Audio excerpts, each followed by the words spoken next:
Hello all, welcome to प्रेड easy we make it easier. My name is Pradyumna और आज आपके लिए गेस्ट लेक्चर रखा गया है जिसमें आपको हिमानी मैम कॉन्स्टिट्यूशन के बारे में बताएंगी। कॉन्स्टिट्यूशन में सबसे पहले वो प्रियम्बल के बारे में आपको समझाएंगी। प्रियम्बल जो constitution of India, Indian constitution का जो हिस्सा है उसके बारे में। तो बगैर देरी किए हुए चलिए आप हिमानी मैम से ही अब बात करेंगे। हिमानी मैम आपको पढ़ाएंगी।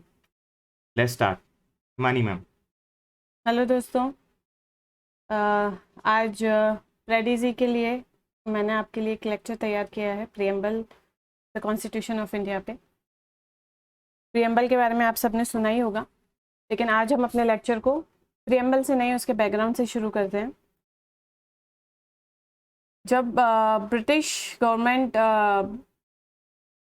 राज कर रही थी इंडिया पे, तब इंडियन नेशनल कांग्रेस और बहुत सारी पार्टीज़ फ्रीडम के लिए, इंडिया की फ्रीडम के लिए काम कर रही थी।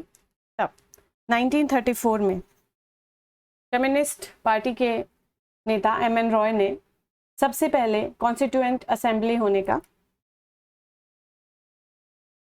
डिमांड की कि कॉन्स्टिट्यूएंट असेंबली होनी चाहिए जो इंडिया के लिए कॉन्स्टिट्यूशन बनाए और उस कॉन्स्टिट्यूशन के अकॉर्डिंग इंडिया की खुद की गवर्नमेंट काम करे। इस डिमांड को सबसे पहले इंडियन नेशनल कांग्रेस ने उठाया था 1935 में। उसके बाद 1938 में रिस्पेक्टेड जवाहरलाल नेहरू ने ये डिमांड इंडियन नेशनल कांग्रेस की तरफ से उठाई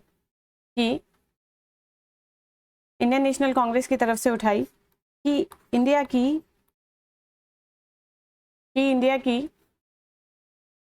खुद की कॉन्स्टिट्यूएंट असेंबली हो जो कि एडल्ट फ्रेंचाइज यानी कि वयस्क लोगों को मताधिकार का राइट देकर और एक एडल्ट फ्रेंचाइज के बेसिस पर एक कॉन्स्टिट्यूएंट असेंबली बनाई जाए और उस कॉन्स्टिट्यूएंट असेंबली का काम हो कि वो इंडिया के लिए कॉन्स्टिट्यूशन बनाए।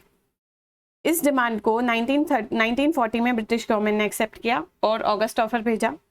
उस ऑगस्ट ऑफर के बाद 1942 में क्रिस्प मिशन आया, क्रिप्स मिशन इंडिया आया और उसने एक ड्राफ्ट प्रपोजल तैयार किया इंडियन कॉन्स्टिट्यूशन के लिए। लेकिन उस ड्राफ्ट प्रपोजल को उस वक्त बेसिकली दो मेजर पार्टीज इंडिया में हुआ करती थी, Indian national Congress and Muslim league.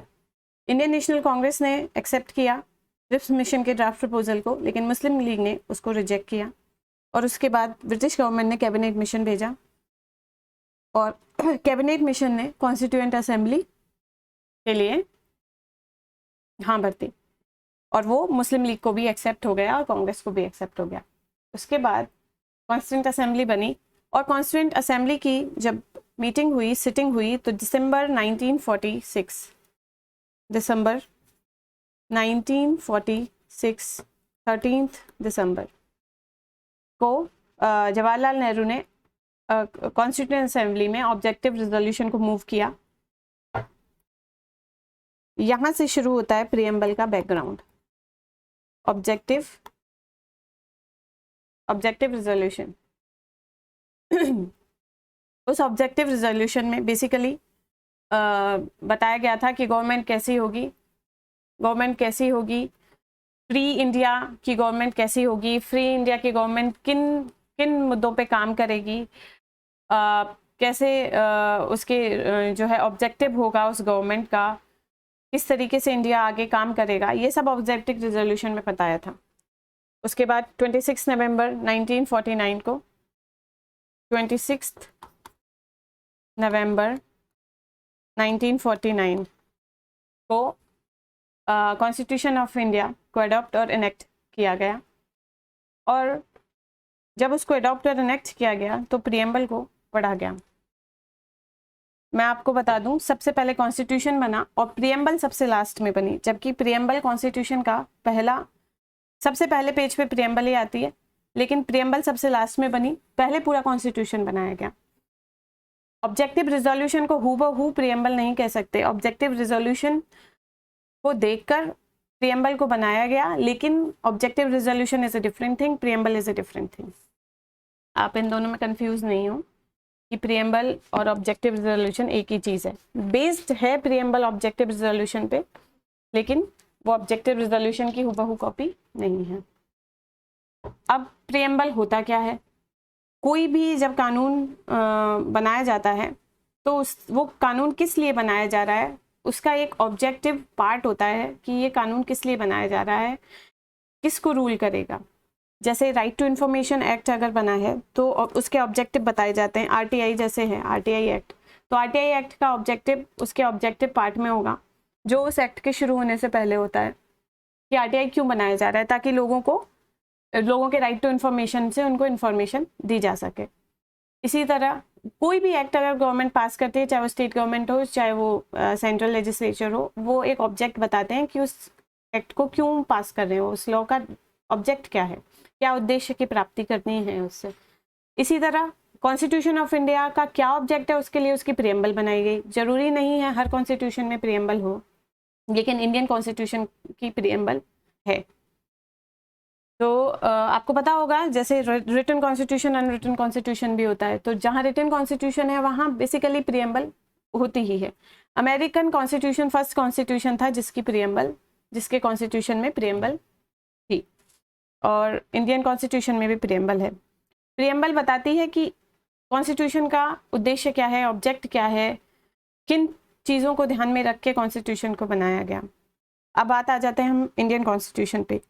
Indian constitution की प्रियम्बल शुरू होते हैं we the people of India से। तो इंडियन कॉन्स्टिट्यूशन की प्रियम्बल क्या क्या हमें बताती है, उसकी इंपॉर्टेंस क्या क्या है, उसके इंग्रेडिएंट्स क्या क्या हैं। मैं पूरी प्रियम्बल आपको पढ़ के नहीं सुनाऊंगी, उसको आप पढ़ेंगे, लेकिन मैं बताती हूँ उसके इंग्रेडिएंट्स क्या हैं। प्रियम्बल एक तो हमें हमारा सोर्स ऑफ अथॉरिटी बताती है कि इंडियन गवर्नमेंट की सोर्स ऑफ अथॉरिटी क्या है। Source of authority, source of authority का मतलब है कि इंडियन कॉन्स्टिट्यूशन को या इंडियन गवर्नमेंट को अथॉरिटी कहाँ से मिलती है, वो मिलती है we the people of India, people of India. तो प्रियम्बल बताती है कि कॉन्स्टिट्यूशन अपनी अथॉरिटी डिराइव करता है पीपल ऑफ इंडिया से। नेक्स्ट चीज जो कॉन्स्टिट्यूशन बताती है वो बताती है नेचर ऑफ इंडियन स्टेट। जैसे कि प्रियम्बल बोलती है we the people of India having solemnly resolved to constitute India into। अब आता है स्टेट का नेचर क्या होगा। स्टेट कैसी है, इंडियन स्टेट कैसी है, सॉवरेन,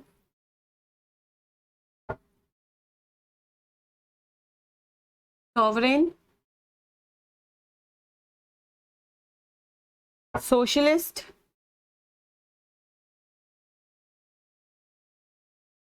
सेक्युलर। मुझे इस बोर्ड पे लिखने की आदत नहीं है तो मेरी राइटिंग इसमें ठीक नहीं आ रही है। Democratic and then republic. ठीक है, तो इंडियन गवर्नमेंट किस तरीके की है, socialist, sovereign, secular, democratic, republic. इसके ऑब्जेक्टिव क्या है, नेक्स्ट चीज पहला बताया source of authority, second is nature of government, third is objective इसके क्या हैं। तो इसके ऑब्जेक्टिव हैं and to secure all its citizens justice, that is social, economic and political justice, justice as social, economical, political, liberty, equality, liberty of thought, expression, belief, faith and worship, equality of status and opportunity, and to promote among them all fraternity. So fraternity। तो objective क्या है, justice, justice 3 तरीके की, social, economical, political, liberty 5 type की, thought की liberty, expression की liberty, belief की liberty, faith की लिबर्टी एंड वर्शिप की liberty, equality of status end of opportunity and. तो इक्वालिटी 2 तरीके की, स्टेटस की और अपॉर्चुनिटी की, और प्रमोट करना है फ्रेटर्निटी। फ्रेटर्निटी का मतलब होता है भाईचारा, लोगों में भाईचारा हो, लोगों में भाईचारा रहे। फोर्थ जो चीज बताई है वो बताई है date of enactment. Date of enactment, date of enactment है इसकी 26 नवंबर 1949। ओके, तो 26 नवंबर को 1949 को प्रियम्बल को इनेक्ट अडॉप्ट कर लिया गया था।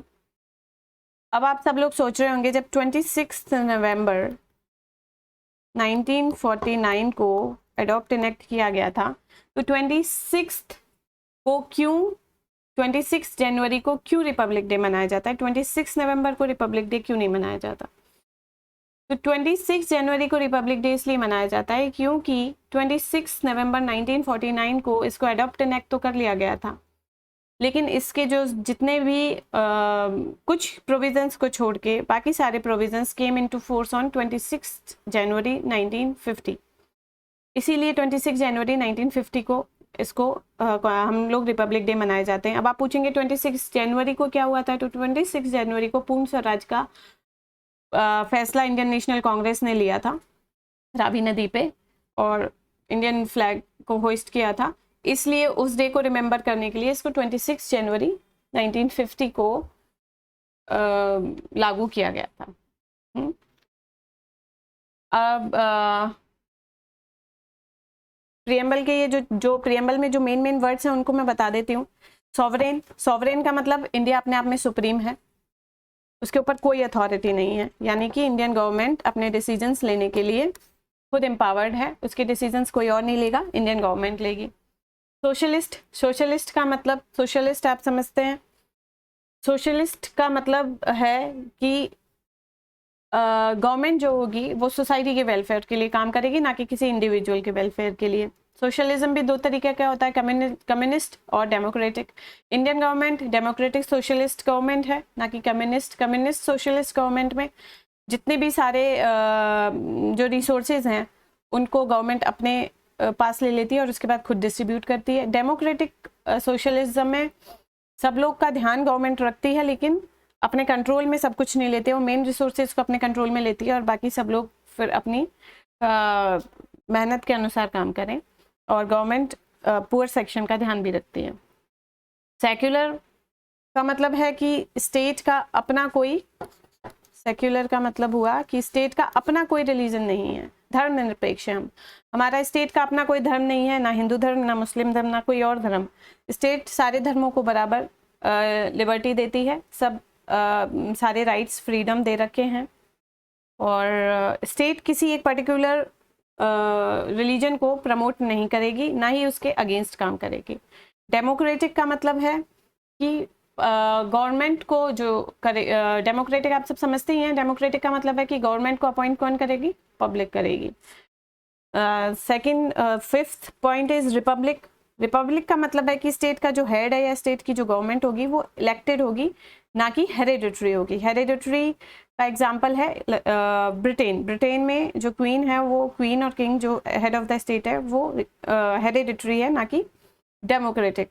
हमारे यहाँ पे इलेक्टेड होते हैं, प्रेसिडेंट हो, चाहे प्राइम मिनिस्टर हो, चाहे एमएलएज हो, चाहे एमपीज हो, एवरीबॉडी इज इलेक्टेड। जस्टिस तीन तरीके की बताइए, social, economic, political. Liberty, liberty का मतलब है कि आपके ऊपर कोई रिस्ट्रिक्शन नहीं है। लिबर्टी 5 टाइप की है, thought, expression, belief, faith and worship.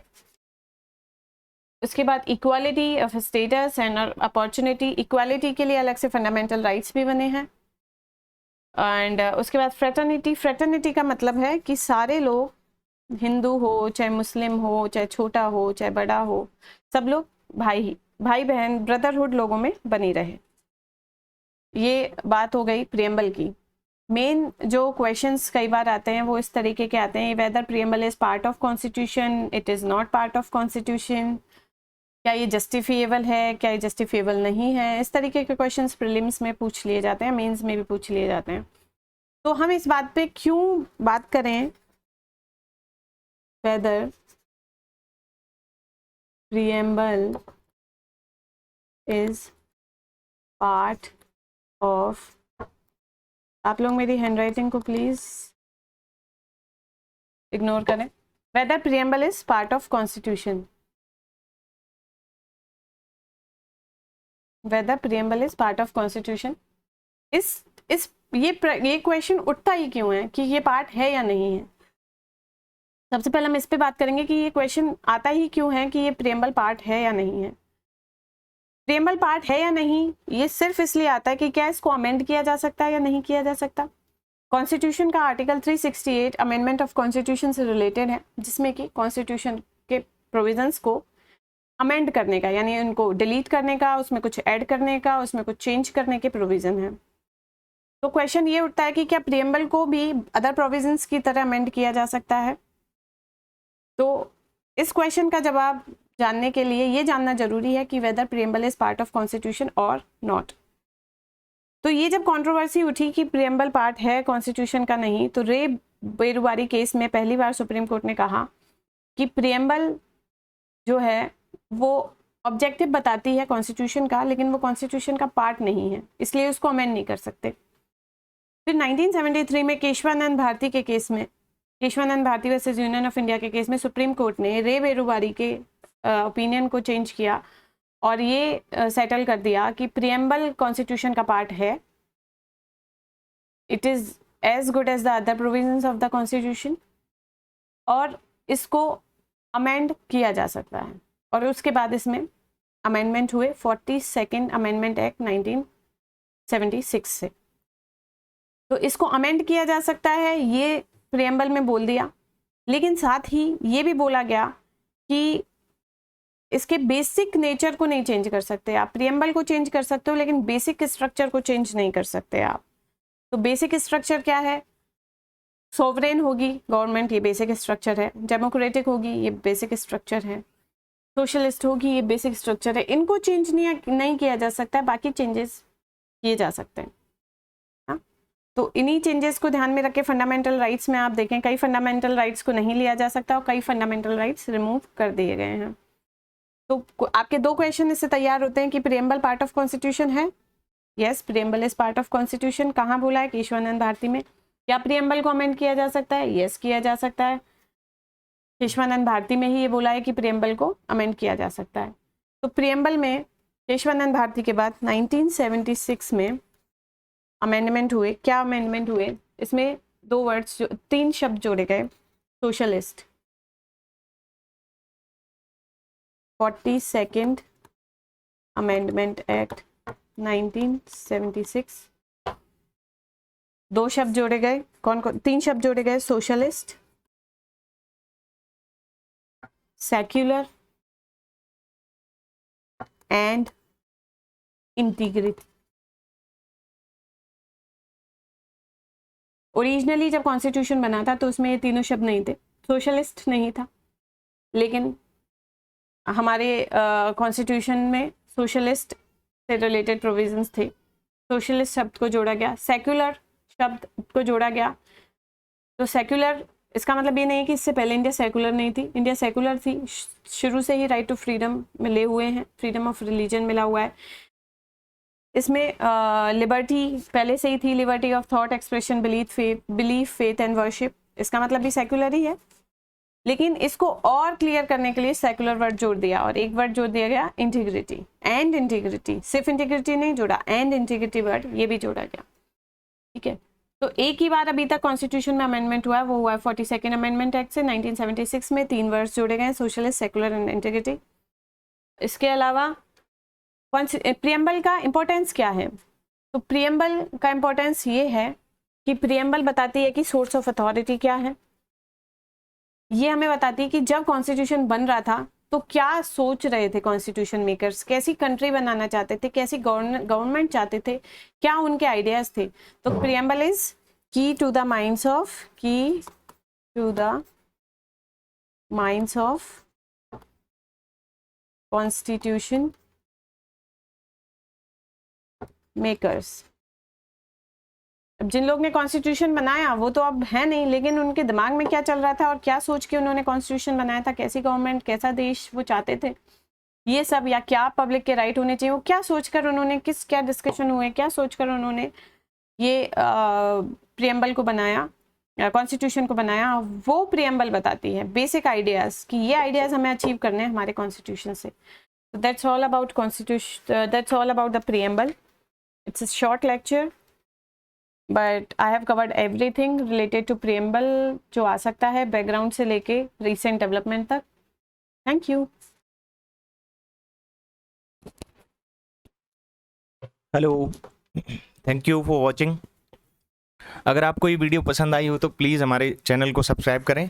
और जैसा कि मैंने आपको पहले भी बताया है कि आपके जो भी क्वेश्चन हैं, कोई भी आपके जो क्वेश्चंस हैं, एक सेकेंड, आपके जो भी कोई क्वेश्चंस हैं, क्वेरीज हैं, डाउट्स हैं या कोई भी सजेशन आप हमें देना चाहते हैं तो आप हमें ईमेल कर सकते हैं angrezi-in-english@gmail.com पे। और इसके अलावा प्लीज़ हमारा Telegram channel Prodigy we make it easier आप ज्वाइन कर लें। आज का जो लेक्चर मैम ने लिया है वो अगर आपको पसंद आता है तो प्लीज़ इस चैनल को सब्सक्राइब करें।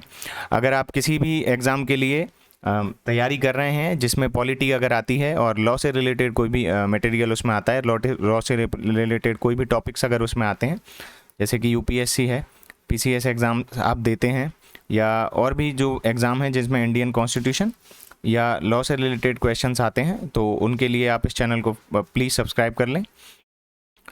और इसी तरीके से मैम के जो भी लेक्चर्स हैं वो कुछ टाइम में आते रहेंगे।